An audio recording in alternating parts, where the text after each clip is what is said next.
চোখ রাঙানোকে ভয় পায় না জামায়াত। যারা হ্যাঁ ভোটকে অস্বীকার করছে তারা স্বৈরতান্ত্রিক শাসন ব্যবস্থা কায়েম করতে চায় মন্তব্য করেছেন জামায়াতের আমির ডাক্তার শফিকুর রহমান। বলেন 13ই ফেব্রুয়ারি থেকে দেশে চাঁদাবাজি বন্ধ হয়ে যাবে।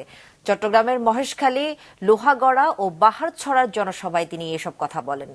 Desk report. মহেশখালীর নতুন বাজার সরকারি প্রাথমিক বিদ্যালয় মাঠে সকালেই জড়ো হতে শুরু করে জামায়াত ও 11 দলীয় জোটের নেতাকর্মী সমর্থকরা।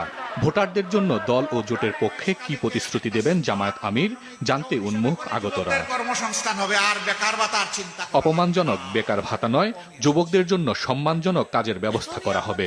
কর্মক্ষেত্রে নিশ্চিত করা হবে নারীর নিরাপত্তা। বক্তব্যের শুরুতেই জানান জামায়াত আমির, 13 তারিখ থেকে নতুন একটি বাংলাদেশ জনগণ পাবে। সেদিন আমাদের মায়েদেরকে আমাদের মাথার উপরে তুলে মর্যাদা দেব ইনশাআল্লাহ।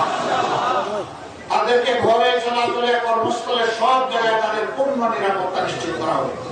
এরপর কক্সবাজার শহরের বাহারছড়ার জনসভায় ডাক্তার শফিকুর রহমান বলেন, কারো চোখ রাঙানিকে ভয় পায় না জামায়াত। হ্যাঁ ভোট অস্বীকারীরা আবারও স্বৈরতান্ত্রিক শাসন ব্যবস্থা কায়েম করতে চায়। ওরা জনগণ নিয়ে চিন্তা করে না।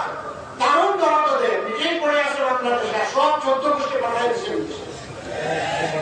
এরাই আমাদের দেশকে লুটে লুটে শেষ করে দিয়েছে।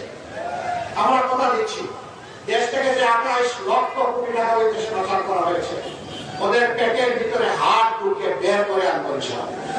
বিকেলে লোহাগাড়ার জনসভায় ডাক্তার শফিকুর রহমান বলেন, জামায়াত ক্ষমতায় গেলে সব ধরনের চাঁদাবাজি বন্ধ হয়ে যাবে। আমরা চাই চাঁদাবাজ মুক্ত বাংলাদেশ, আমরা চাই দুর্নীতিবাজ মুক্ত বাংলাদেশ, আমরা চাই মামলাবাজ মুক্ত বাংলাদেশ, আমরা চাই ব্যাংক ডাকাত মুক্ত বাংলাদেশ, আমরা চাই ঋণ খেলাপি মুক্ত বাংলাদেশ। সন্ধ্যায় জামায়াতের আমির অংশ নেবেন চট্টগ্রাম শহরের নির্বাচনী জনসভায়। আগামীকাল গাজীপুর, ময়মনসিংহ ও কিশোরগঞ্জে 11 দলীয় জোটের জনসভায় যোগ দেওয়ার কথা রয়েছে তার। হাসান মেহেদী, মাছরাঙা নিউজ ডেস্ক।